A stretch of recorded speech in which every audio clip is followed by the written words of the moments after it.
YouTube, j'espère que vous allez bien. On se retrouve aujourd'hui dans une nouvelle vidéo. On va parler de mes lectures du mois d'avril, qui ne sont pas très nombreuses étant donné que j'ai lu le gros pavé Crescent City qui m'a pris beaucoup de temps. Donc au moins ça va être rapide, c'est parti. On commence donc tout de suite avec ma première lecture du mois qui a été Mémoire de la forêt, tome 2 par Michael Brun-Arnaud aux éditions École des loisirs. J'ai encore une fois beaucoup aimé ma lecture de ce tome 2. On y retrouve notre cher Archibald, à qui va arriver une drôle de mésaventure, car un certain monsieur Célestin Loup va venir revendiquer la propriété de sa librairie.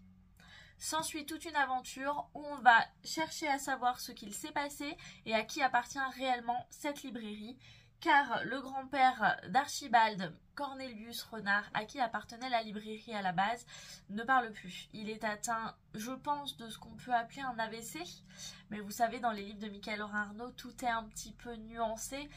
Il nous parle, je crois, d'un orage dans la tête du grand-père, donc pour moi, c'est un AVC qu'il a laissé du coup sans parole. Les illustrations sont toujours aussi belles, faites par notre chère Sanoé. Hop, je vous en cherche une sympa que j'ai beaucoup aimée, celle-ci par exemple. Celle-ci est très belle. Toutes les illustrations en termes généraux du roman sont très belles. En plus des illustrations, nous avons quelques jolies pages comme celle-ci qui représentent le carnet du grand-père d'Archibald que nous allons lire en même temps que lui un petit peu durant toute l'aventure. Comme d'habitude, ce roman héberge énormément de sujets très importants, très durs à traiter et qui pourtant passent vraiment impeccable dans ce livre. On va parler par exemple de sénilité, de vieillesse, de secrets de famille, de relations frères et sœurs, mais aussi d'homosexualité et je pense que j'en oublie beaucoup. En tout cas, ça a été vraiment une excellente lecture et j'ai énormément hâte d'avoir le nouveau tome qui devrait sortir, je pense, pour Noël. C'est ce que j'ai cru comprendre en tout cas au moment de la dédicace de Michael. Et clairement, quoi de mieux que cet univers qu'on apprécie déjà énormément à Noël. Ça va être pépite, ça va être génial. J'ai trop hâte. Pour la suite, nous avons donc les deux premiers tomes du petit manga Blue Flag, écrit par Kaito aux éditions Kurokawa. Ici, nous allons suivre du coup 3 élèves dont les 2 garçons sont en fait des amis d'enfance qui se sont un petit peu séparés mais qui vont se retrouver petit à petit car la jeune fille ici présente est tombée amoureuse de Thomas, si je dis pas de bêtises, et va demander de l'aide à son ancien meilleur ami pour le conquérir. On est sur une histoire qui en premier lieu peut paraître un petit peu cucu, un petit peu facile, mais en fait pas du tout. Plus on avance au fil des tomes, plus on découvre des personnages qui sont quand même assez profonds, qui sont drôles, qui sont gentils, qui ont eu des soucis en tout cas dans leur enfance, dans leur adolescence, qui les ont amenés au point où ils en sont actuellement. En tout cas, c'est une lecture pour l'instant qui me plaît beaucoup. Je commence vraiment à m'attacher à ce petit trio de personnages qui n'avaient pas grand chose pour se retrouver et qui au final vont passer de très bons moments. En plus, pour la fin du tome 2, il se passe quand même un événement assez dramatique pour lequel j'ai vraiment envie de savoir ce qui va se passer par la suite. C'est pourquoi j'ai commandé déjà le tome 3, 4 et 5. Au moins, ils sont dans ma pile à lire. Je les ai peut-être déjà même commencés quand vous verrez cette vidéo. Et je vous en dirai un peu plus à chaque mois pour vous dire comment ça évolue. On continue ce petit update avec La Cour des Miracles, donc le tome 2 de Vampiria par Victor Dixon aux éditions Robert Laffont. Je n'ai donc pas lu ce roman, je l'ai écouté grâce à la plateforme Audible qui m'a permis de le lire un petit peu, du moins de l'écouter pendant mes séances de kiné, pendant la route en tout cas pour aller à mes séances de kiné. Une lecture un petit peu en demi-teinte, je sais jamais trop quoi penser en fait de Vampiria. J'ai déjà eu ce sentiment avec le premier tome, c'est-à-dire que j'aime bien. En tout cas, j'ai envie de savoir ce qui va se passer, mais en même temps, je passe pas un excellent moment de lecture. La protagoniste principale, donc Jeanne ou Diane, je sais pas comment vous voulez que je l'appelle, je m'y attache pas trop. Elle me gave un petit peu, même pour tout vous dire. Mais j'aime bien les personnages qui gravitent autour. J'aime bien l'histoire un peu vampirique, que je trouve plutôt sympa. En fait, il y a des trucs que j'aime bien, mais je sais pas vraiment quoi. Et il y a des trucs qui me dérangent, comme par exemple l'écriture, qui n'est pas toujours à mon goût, mais je sais très bien que Victor Dixon, c'est un petit peu ça. Je sais pas que j'aime pas, mais je suis pas non plus fan, mais j'ai envie de savoir ce qu'il en est par la suite. Donc je pense que dans tous les cas, je vais lire le 3e tome, mais je ne suis pas sûre que je vais continuer sur les sagas qui, il me semble, vont venir se greffer un petit peu à celle-là, ou en tout cas être dans le même univers. Donc là, vraiment, c'est un avis qui ne veut rien dire, qui ne vous apporte pas grand-chose. Donc voilà, j'ai pas aimé, mais j'ai pas aimé non plus. Voilà. Ensuite, j'ai lu une petite BD qui, je le sais, vous a plu à énormément d'entre vous. Il s'agit du Cœur en braille, que j'ai moi-même effectivement beaucoup aimé aussi. Dans cette BD, nous allons suivre un jeune homme qui se prénomme Victor, qui ne passe pas un très bon moment au collège.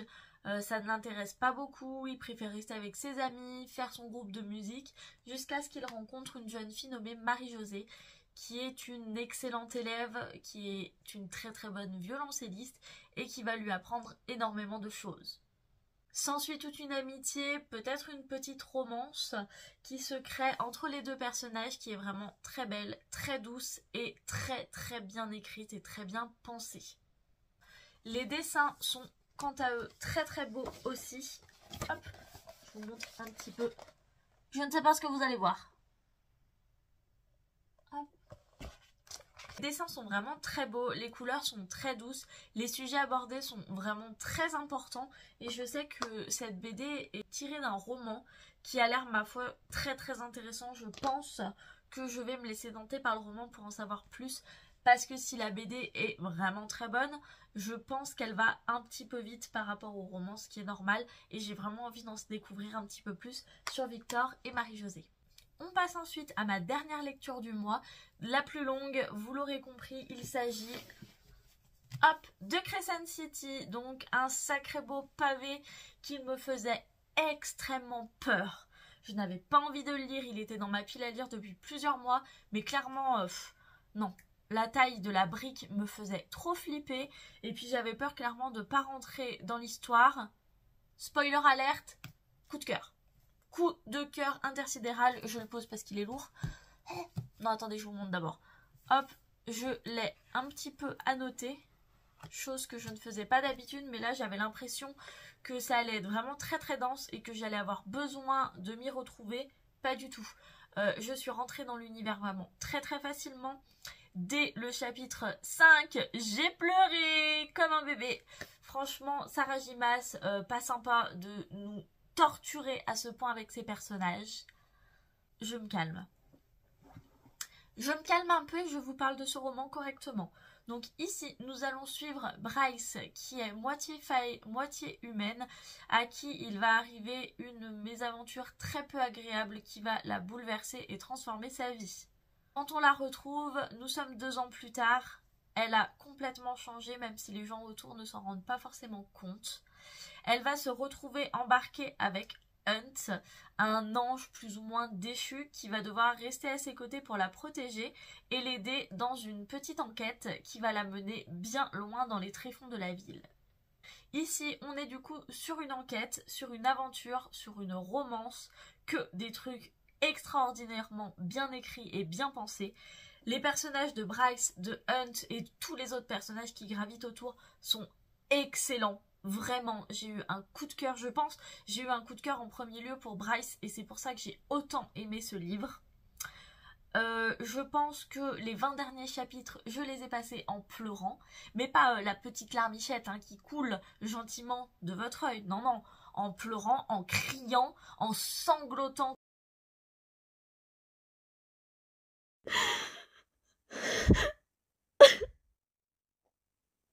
J'étais obligée de faire des pauses pour m'en remettre. Et là, tout de suite, on est du coup à 2 jours post-lecture de ce roman et je n'arrive pas à relire. Parce que le coup de cœur a été trop gros pour ce livre. Mon amour pour les personnages est trop important, donc je n'arrive à rien lire d'autre. J'ai fait le tour de ma pile à lire, mais vraiment, il n'y a rien qui me fait envie. ça arrive des fois après les très très gros coups de cœur. Dites-moi si vous, c'est quelque chose qui vous arrive et qui vous bloque un petit peu après un très bon livre.